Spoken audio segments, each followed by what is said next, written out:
તમને કોઈ ખબર નહીં હોય 2022 થી લઈને 2026 ચાલે છે 100 કરોડ રૂપિયા તાલુકા પંચાયત જિલ્લા પંચાયત ધારાસભ્યની ગ્રાન્ટ 15 માં નાણાં પંચ આયોજનની આ બધી ગ્રાન્ટો આપણે મંજૂર કરી એ 100 કરોડમાંથી હજુ પણ છેલ્લા 3 વર્ષની અંદર 20 કરોડના કામ ગામડામાં થયા નથી અને એના કામ પેન્ડિંગ છે। આજે સરપંચોને તલાટીને વીસીને ગામના આગેવાનો બોલાયા તમારા ગામમાં મંજૂર થયેલા પૈસા કોઈ ગામમાં 5 લાખ છે કોઈ ગામમાં 10 લાખ 15 લાખ મંજૂર થઈને પડ્યા છે જ્યાં સુધી પૈસા આવતા 2 મહિનામાં નહીં વાપરે 1 રૂપિયાની ગ્રાન્ટ નહીં મળે બધા અહીંયા બેઠા કહી દઉં સરપંચ હોય તલાટી હોય તાલુકા સદસ્ય હોય તમારા મંજૂર થયેલા પૈસા વાપરવાના નવા માંગવા એનું કારણ શું?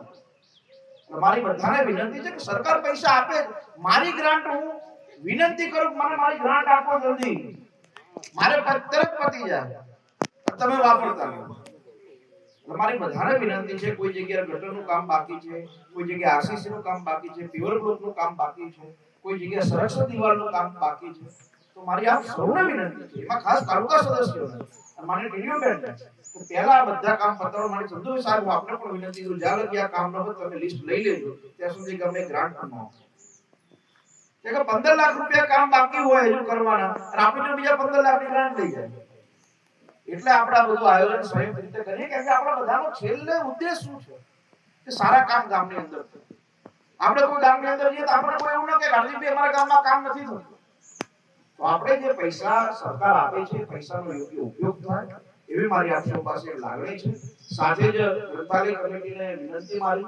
અને જે રિટાયર્ડ શિક્ષકો છે સાહેબ આપ સૌને પણ વિનંતી